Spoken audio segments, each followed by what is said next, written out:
हरे कृष्ण। श्रीमद् भागवतम एकादश स्कंद अध्याय 14। भगवान कृष्ण द्वारा उद्धव से योग पद्धति का वर्णन। श्री उद्धव ने कहा, हे कृष्ण, वैदिक वाङ्मय की व्याख्या करने वाले विद्वान मुनिगण मनुष्य जीवन के सिद्धि के लिए अनेक विधियों की संस्तुति करते हैं। हे प्रभु, कृपया मुझे बताएं कि ये सारी विधियां समान रूप से महत्वपूर्ण है अथवा इनमें से कोई एक सर्वश्रेष्ठ है। हे प्रभु, आपने शुद्ध भक्ति योग की स्पष्ट व्याख्या कर दी है, जिसके द्वारा भक्त अपने मन को समस्त भौतिक संगति से हटाकर आप पर एकाग्र कर सकता है। भगवान ने कहा, काल के प्रभाव से प्रलय के समय वैदिक ज्ञान की दिव्य ध्वनि नष्ट हो गई थी। अतएव जब फिर से सृष्टि बनी तो मैंने यह वैदिक ज्ञान ब्रह्मा को बतलाया, क्योंकि मैं ही वेदों में वर्णित धर्म हूँ। ब्रह्मा ने यह वैदिक ज्ञान अपने ज्येष्ठ पुत्र मनु को दिया और तब भृगु, मनु इत्यादि सप्त ऋषियों ने वही ज्ञान मनु से ग्रहण किया। भृगु मुनि ब्रह्मा के अन्य पुत्रों तथा पूर्वजों से अनेक पुत्र तथा उत्तराधिकारी उत्पन्न हुए, जिन्होंने देवताओं, असुरों, मनुष्यों, गुह्यकों, सिद्धों, गंधर्वों, चारणों, विद्याधरों, किन्देवों, किन्नरों, नागों, किम पुरुषों इत्यादि के विभिन्न रूप धारण किए। सभी विश्वव्यापी जातियां तथा उनके नेता तीन गुणों से उत्पन्न विभिन्न स्वभाव तथा इच्छाएं लेकर प्रकट हुए। इसलिए ब्रह्मांड में जीवों के विभिन्न लक्षणों के कारण न जाने कितने अनुष्ठान, मंत्र तथा फल हैं। इस तरह मनुष्य के बीच नाना प्रकार की इच्छाओं तथा स्वभावों के कारण जीवन के अनेक आस्तिक दर्शन हैं, जो प्रथा, रीति रिवाज तथा परंपरा द्वारा हस्तांतरित होते रहते हैं। ऐसे भी शिक्षक हैं जो सीधे सीधे नास्तिक दृष्टिकोण का समर्थन करते हैं। हे पुरुष श्रेष्ठ, चूँकि मनुष्यों की बुद्धि मेरी माया से मोहग्रस्त हो जाती है, अतः जो मनुष्यों के लिए वास्तव में शुभ है उसके विषय में वे अपने कर्मों तथा रुचियों के अनुसार असंख्य प्रकार से बोलते हैं। कुछ लोग कहते हैं कि पुण्य कर्म करके सुखी बना जा सकता है। अन्य लोग कहते हैं कि सुख को यश, इंद्रिय तृप्ति, सच्चाई, आत्मसंयम, शांति, स्वार्थ, राजनीति का प्रभाव, ऐश्वर्य, संन्यास, भोग, यज्ञ, तपस्या, दान, व्रत, नियमित कृत्य या कठोर अनुशासन द्वारा प्राप्त किया जा सकता है। हर विधि के अपने अपने समर्थक होते हैं। मैंने जिन पुरुषों का उल्लेख किया है वे अपने भौतिक कर्मों के फल प्राप्त करते हैं।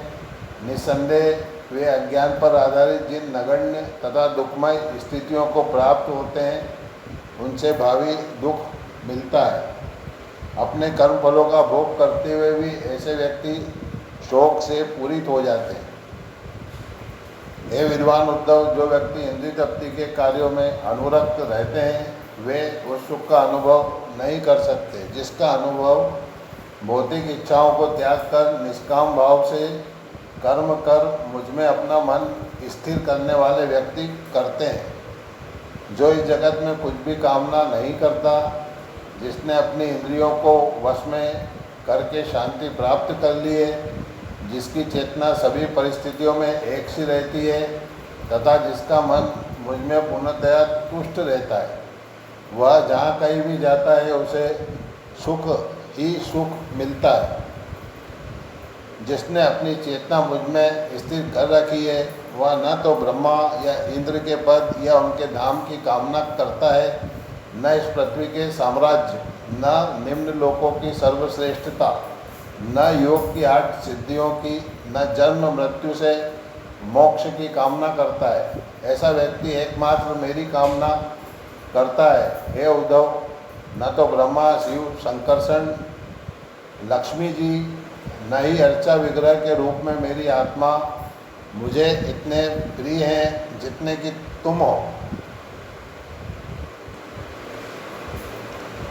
मैं अपने भक्तों के चरण कमलों की धूल से अपने भीतर स्थित भौतिक जगतों को शुद्ध बनाना चाहता हूँ। इसलिए मैं सदैव अपने उन शुद्ध भक्तों के पद चिन्हों का अनुसरण करता हूँ जो निजी इच्छाओं से रहित हैं, जो मेरी लीलाओं के विचार में निमग्न रहते हैं, शांत हैं, शत्रु भाव से रहित हैं तथा सर्वत्र समभाव रखते हैं, जो निजी तृप्ति की किसी इच्छा से रहित है, जिनके मन सदैव मुझ में अनुरक्त रहते हैं, जो शांत मिथ्या अभिमान से रहित तथा समस्त जीवों पर दयालु हैं तथा जिनकी चेतना कभी भी इंद्रिय तृप्ति के अवसरों से प्रभावित नहीं होती। ऐसे व्यक्ति मुझ में ऐसा सुख पाते हैं जिसे वे व्यक्ति प्राप्त नहीं कर पाते या जान भी नहीं पाते, जिनमें भौतिक जगत से विरक्ति का अभाव है। हे उद्धव, यदि मेरा भक्त पूरी तरह से अपनी इंद्रियों को जीत नहीं पाता तो वह भौतिक इच्छाओं द्वारा उद्विग्न किया जा सकता है, किंतु मेरे प्रति अविचल भक्ति के कारण वह इंद्रिय तृप्ति द्वारा परास्त नहीं किया जाएगा। हे उद्धव, जिस तरह धधकती अग्नि ईंधन को जलाकर राख कर देती है, उसी तरह मेरी भक्ति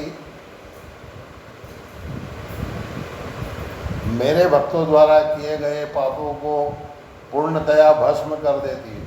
हे उद्धव, भक्तों द्वारा की जाने वाली मेरी शुद्ध भक्ति मुझे उनके वश में करने वाली है। अतएव योग, सांख्य दर्शन, शुद्ध कार्य, वैदिक अध्ययन, तप अथवा वैराग्य में लगे व्यक्तियों के द्वारा भी मैं वशीभूत नहीं होता। मुझ पर पूर्ण श्रद्धा से युक्त शुद्ध भक्ति का अभ्यास करके ही मुझे अर्थात पूर्ण पुरुषोत्तम परमेश्वर को प्राप्त किया जा सकता है। मैं स्वभावतः अपने उन भक्तों को प्रिय हूँ जो मुझे ही अपनी प्रेमा भक्ति का एकमात्र लक्ष्य मानते हैं। ऐसी शुद्ध भक्ति में लगने से चांडाल तक निम्न जन्म के कलमश से अपने को शुद्ध कर सकते हैं। न सत्य तथा दया से युक्त धार्मिक कार्य, न ही कठिन तपस्या से प्राप्त किया गया ज्ञान उनकी चेतना को पूर्णतया शुद्ध बना सकता है, जो मेरी भक्ति से विहीन होते हैं।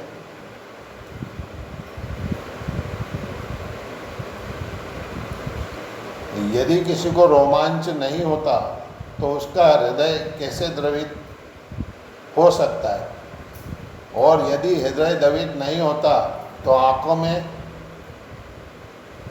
प्रेमाश्रु कैसे बह सकते हैं।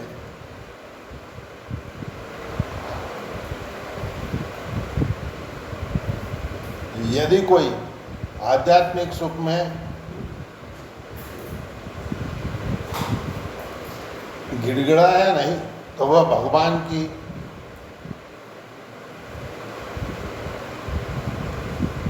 प्रेमा भक्ति कैसे कर सकता है, और ऐसी सेवा के बिना चेतना कैसे शुद्ध बन सकती है। वह भक्त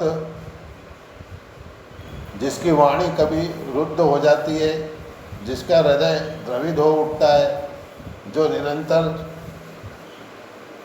चिल्लाता है और कभी हंसता है, जो लज्जित होता है और जोरों से चिल्लाता है फिर नाचने लगता है।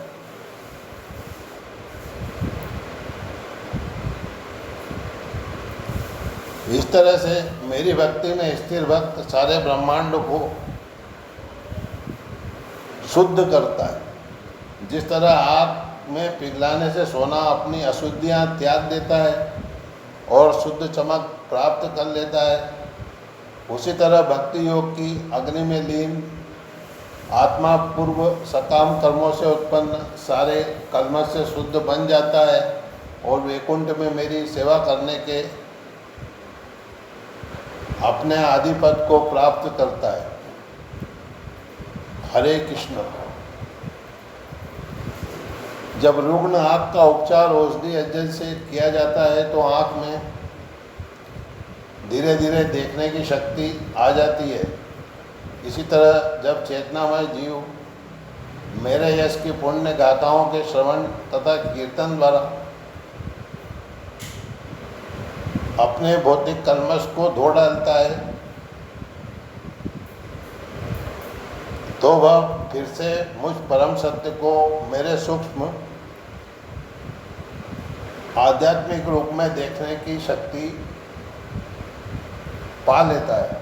इंद्रिय तृप्ति की वस्तुओं का ध्यान धरने वाले का मन निश्चय ही ऐसी वस्तुओं में उलझा रहता है, किंतु यदि कोई निरंतर मेरा स्मरण करता है तो उसका मन मुझ में निमग्न हो जाता है। इसलिए मनुष्य को उत्थान की उन सारी भौतिक विधियों का बहिष्कार करना चाहिए जो स्वप्न के मनोरथों जैसी हैं। उसे अपना मन पूरी तरह मुझ में लीन कर देना चाहिए। निरंतर मेरा चिंतन करने से वह शुद्ध बन जाता है।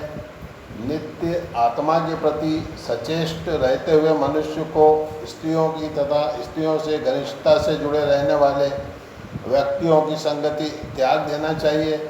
एकांत स्थान में निर्भय होकर आसन लगाकर उसे अपने मन को बड़े ही ध्यान से मुझ पर एकाग्र करना चाहिए। विभिन्न आसक्तियों से उत्पन्न होने वाले सभी प्रकार के कष्ट तथा बंधन में से ऐसा एक भी नहीं जो स्त्रियों के प्रति अनुरक्ति तथा स्त्रियों के प्रति अनुरक्त रहने वालों के घनिष्ठ संपर्क से बढ़कर हो। श्री उद्धव ने कहा, हे कमल नयन कृष्ण, यदि कोई मुक्ति का इच्छुक व्यक्ति आपका ध्यान करना चाहे तो वह किस विधि से करे, उसका यह ध्यान किस विशिष्ट प्रकार का हो और वह किस रूप का ध्यान करे। कृपया मुझे ध्यान के इस विषय के बारे में बताएं। भगवान ने कहा, ऐसे आसन पर बैठकर जो न तो ज़्यादा ऊंचा हो न अधिक नीचा हो, शरीर को सुविधाजनक स्थिति में सीधा रखते हुए दोनों हाथों को गोद में रखकर तथा आँखों को अपनी नाक के अगले सिरे पर केंद्रित करते हुए मनुष्य को चाहिए कि पूरक, कुंभक तथा रेचक प्राणायाम का यांत्रिक विधि से अभ्यास करे और फिर इस विधि को उलटकर करे, अर्थात रेचक, कुंभक तथा पूरक के क्रम से करे। इंद्रियों को भलीभांति वश में कर लेने के बाद उसे धीरे धीरे प्राणायाम का अभ्यास करना चाहिए। मूलाधार चक्र से शुरू करके मनुष्य को चाहिए कि प्राणवायु को कमल नाल के तंतुओं की तरह ऊपर की ओर लगातार ले जाएं, जब तक कि वह हृदय तक न पहुंच जाए, जहां पर ओम का पवित्र अक्षर घंटे की ध्वनि की तरह विद्यमान है। इस तरह उसे इस अक्षर को लगातार ऊपर की ओर 12 अंगुल की दूरी तक उठाते जाना चाहिए और वहाँ पर ओंकार को अनुस्वार समेत उत्पन्न 15 ध्वनियों से जोड़ देना चाहिए। ओंकार में स्थिर होकर मनुष्य को चाहिए कि सूर्योदय, दोपहर तथा सूर्यास्त के समय 10 बार प्राणायाम का सतर्कतापूर्वक अभ्यास करे। इस तरह 1 मास पश्चात वह प्राणवायु पर विजय पा लेगा। आँखों को अधखुली रखते हुए तथा उन्हें अपनी नाक के सिरे पर स्थिर करके अत्यंत सजग रहकर मनुष्य को हृदय के भीतर स्थित कमल के फूल का ध्यान करना चाहिए। इस कमल के फूल में 8 पंखुड़ियाँ हैं और यह सीधे डंठल पर स्थित है। उसे सूर्य, चंद्रमा तथा अग्नि को उस कमल पुष्प के कोश में एक एक करके रखते हुए उनका ध्यान करना चाहिए। अग्नि में मेरे दिव्य स्वरूप को स्थापित करते हुए उसे समस्त ध्यान का शुभ लक्ष्य मानकर उसका ध्यान करना चाहिए। यह स्वरूप अत्यंत समरूप, मृदुल तथा प्रसन्न होता है। इस स्वरूप की 4 लंबी भुजाएं, सुहावनी गर्दन, मस्तक, शुद्ध हंसी अतीव सुंदर है तथा कानों में मकराकृति के चमचमाते कुंडल हैं। यह आध्यात्मिक स्वरूप वर्षा के मेघ की भांति श्यामल रंग वाला है और सुनहले पीले रेशम से आवृत है। इस रूप के वक्ष स्थल पर श्रीवत्स तथा लक्ष्मी का आवास है और यह स्वरूप शंख, चक्र, गदा, कमल पुष्प, वनमाला, कौस्तुभ मणि तथा तेजवान मुकुट से सुसज्जित है। इसके 2 चमकीले चरण कमल घुंघरुओं तथा पायजेबों से विभूषित हैं। इसके कूल्हे सुनहली करधनी से सुंदर लगते हैं और भुजाएं मूल्यवान बाजूबंदों से सुसज्जित हैं।